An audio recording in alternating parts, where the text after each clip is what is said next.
وجعلوا لله شركاء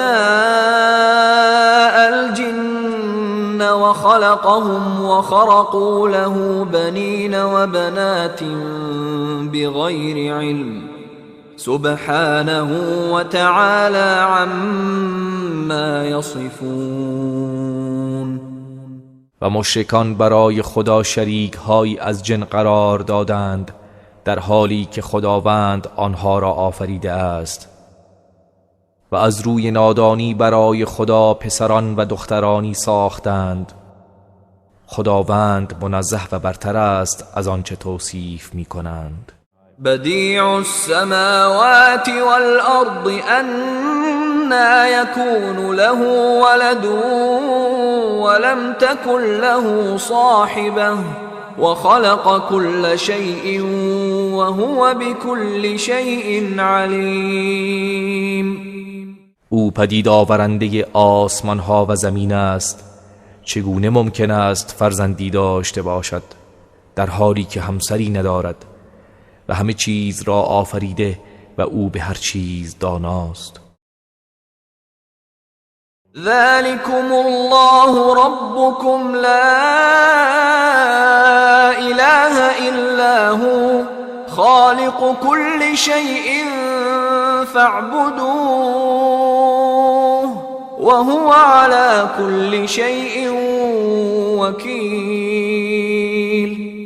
این است خداوند پروردگار شما، هیچ معبودی به حق جز او نیست، آفریننده همه چیز است، پس او را بپرستید و او بر همه چیز نگهبان است. لا تدركه الابصار وهو يدرك الابصار وهو اللطيف الخبير. چشم ها او را در نمیابند و او چشم ها را در میابد و او باریک بین آگاه است. قد جاءكم بصائر من ربكم فمن أبصر فلنفسه ومن عمي فعليها وما أنا عليكم بحفيظ. ای پیامبر به مشرکین بگو دلائل و بینش هایی از جانب پروردگارتان برای شما آمد، پس کسی که ببیند به سود خود اوست و کسی که نابینا شود پس به زیان خود اوست و من مراقب و نگهبان شما نیستم. وكذلك نصرف الآيات وليقولوا درست ولنبينه لقوم يعلمون. و این چنین آیات را گوناگون بیان می کنیم تا مبادا بگویند درس خوانده ای، و ما این آیات را برای گروهی که می دانند بیان می کنیم.